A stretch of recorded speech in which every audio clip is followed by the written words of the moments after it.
राष्ट्रीय लोकदल और भाजपा का अब गठबंधन भी है। 2024 के लोकसभा चुनाव में रालोद मुखिया जयंत चौधरी ने मुजफ्फरनगर से भाजपा उम्मीदवार डॉक्टर संजीव बालियान के लिए जमकर प्रचार भी किया था और अपनी प्रतिष्ठा तक से इस चुनाव को जोड़ा था। लेकिन सपा के उम्मीदवार हरेंद्र मलिक से संजीव बालियान चुनाव हार गए थे।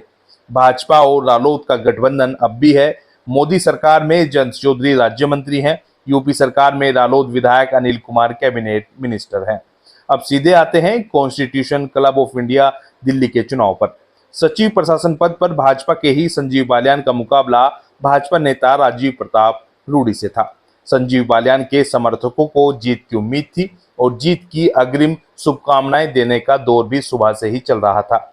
खैर 12 अगस्त को रात में साफ हो गया कि राजीव प्रताप रूडी ही सचिव प्रशासन के पद पर बने रहेंगे और संजीव बालियान को चुनाव में हार का सामना करना पड़ा है।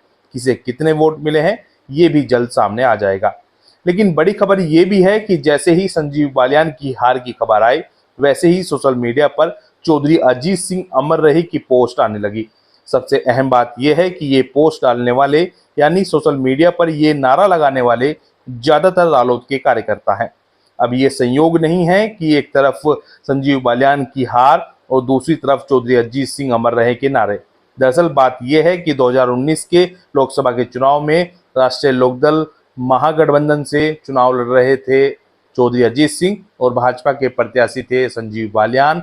संजीव बालियान ने चौधरी अजीत सिंह को चुनाव हरा दिया था। तो आप समझ ही गए होंगे कि चौधरी अजीत सिंह अमर रहे के नारे सोशल मीडिया पर क्यों गूंज रहे हैं।